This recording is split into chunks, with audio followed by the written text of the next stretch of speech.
अस्सलाम वालेकुम। आज मैं आपसे सादुर्रहमान बन के बात करूंगा, ना कि डकी भाई। मैं नहीं चाहता कि कोई ये सोचे कि इस वीडियो का मकसद जो मेरे पे FIR हुई है उसकी कोई जस्टिफिकेशन है।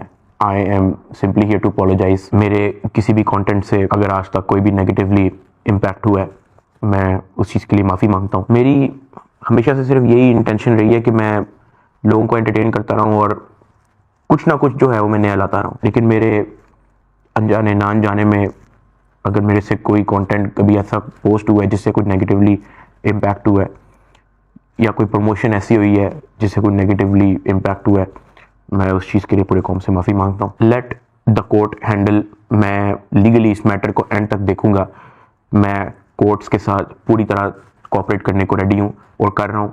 मैं इदारे के साथ पूरी तरह कोऑपरेट करूँगा और जो भी जज साहब मेरे केस का फैसला लेंगे मैं वो कबूल करूँगा।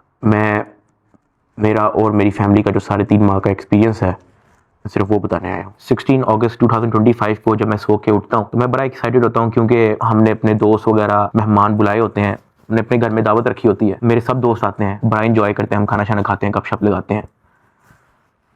मेहमान चले जाते हैं, उसके बाद मैं और रूब पैकिंग में लग जाते हैं, क्योंकि हमें मलेशियन गवर्नमेंट का एक इवेंट है, उधर से इनवाइट आया होता है कि डकी भाई आप आए, हमारे लिए कुछ वीडियोस वगैरह बनाए। पूरे पाकिस्तान से उन्होंने एक मेल और एक फीमेल को चुना है, जिसके अंदर मेल में उन्होंने मुझे चुना है। बाकी कंट्रीज से भी उन्होंने एक मेल एक फीमेल इनवाइट किए हुए थे और मैं बड़ा एक्साइटेड था कि पूरे पाकिस्तान के अंदर से उन्होंने एक बंदा चूज करना है और उन्होंने मुझे चुना। मैं बड़ा ऑनर फील कर रहा। हमने बड़ी जल्दबाजी में पैकिंग की, क्योंकि मेहमान आए होते हैं, हमें टाइम नहीं मिलता और मुझे नहीं पता था कि जब हम पैकिंग करके अपने घर से निकलेंगे तो मेरी जिंदगी का सबसे मुश्किल वक्त शुरू हो जाएगा। मेरे वहमो गुमान में भी नहीं था कि मेरे साथ क्या होने जा रहा है। हम जब पैकिंग करके सामान गाड़ी में रखते हैं, गाड़ी हमारी एयरपोर्ट की तरफ चल पड़ती है। एयरपोर्ट पहुंचते हैं, हम सामान अपना अनलोड करते हैं। रात के 9 बजे के करीब हमारी फ्लाइट होती है। हम काउंटर पे जाते हैं और हमें अपना बोर्डिंग पास मिल जाता है। उसके बाद जहाँ पे इमिग्रेशन होनी होती है, जहाँ पे आपके पासपोर्ट पे एग्जिट स्टैंप लगती है, हम जब वहाँ पे पहुंचते हैं तो वो मेरे से पूछते हैं कि आप पे कोई FIR तो नहीं है।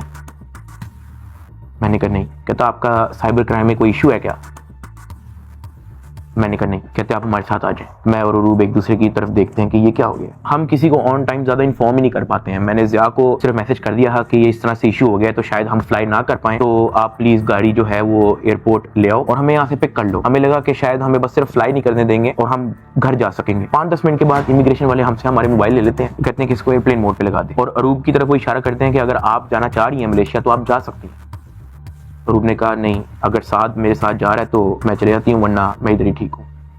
शायद ये मेरी गलती ही, मुझे उसको जाने देना चाहिए था, क्योंकि उसके बाद जिस चीज़ से मेरी फैमिली ने गो थ्रू किया है, मैंने यही रिग्रेट किया कि मुझे रूब को मलेशिया भेज देना चाहिए था। इमिग्रेशन वाले हमें एक रूम में बैठाए थे। मैं और रूब बस आपस में गपशप लगा रहे होते हैं कि कोई नहीं कल चले जाएंगे, कोई नहीं दोबारा टिकट करा के परसों चले जाएंगे, इवेंट भी 2 दिन के बाद है, कल चले जाएंगे। हम आपस में यही डिस्कस कर रहे थे। बिल्कुल मेरे अंदर इतना सा भी वहम गुमान नहीं था कि असल में इशू क्या। 1 घंटे के बाद इमिग्रेशन वाले आते हैं, वो कहते हैं कि आ जाए हमारे साथ। एयरपोर्ट के बाहर NCCI की टीम आई होती है, मुझे वो हथकड़ी लगाते हैं, मेरी गाड़ी में बैठा देते हैं। रूब कहती है कि मैंने भी साथ आना है। मैंने उसको कहा नहीं, तुम घर चली जाओ, मुझे नहीं पता क्या सीन है, मैं हैंडल कर लूँ। वो गाड़ी भी चल पड़ी थी, गाड़ी सीधा चलेगी NCCI ऑफिस गुलबर्ग। इस वक्त यूट्यूबर डकी भाई की गिरफ्तारी का हर तरफ चर्चा है। डकी भाई को लाहौर एयरपोर्ट पर उस वक्त गिरफ्तार किया गया जब अब इन्होंने मुल्क जा रहा था। NCCI लाहौर ने मारूफ यूट्यूबर सादुर्रहमान उर्फ डकी भाई के खिलाफ मुख्तलिफ इल्जाम के तहत मुकदमा दर्ज कर लिया। साइबर क्राइम एजेंसी ने यूट्यूबर साद उर्फ डकी भाई के खिलाफ मुकदमा दर्ज कर लिया है। मशहूर यूट्यूबर डकी भाई कल रात से गिरफ्तार है। पाकिस्तान के सबसे मशहूर यूट्यूबर डकी भाई एक बार फिर बड़ी मुश्किल में फंस गए हैं। मुल्जिम को गुज़श्ता रात लाहौर एयरपोर्ट से गिरफ्तार किया गया था। यूट्यूबर डकी भाई बड़ी मुश्किल में, हुक्म जारी, मदाहों के लिए बुरी खबर। डकी भाई डकी भाई डकी भाई डकी भाई डकी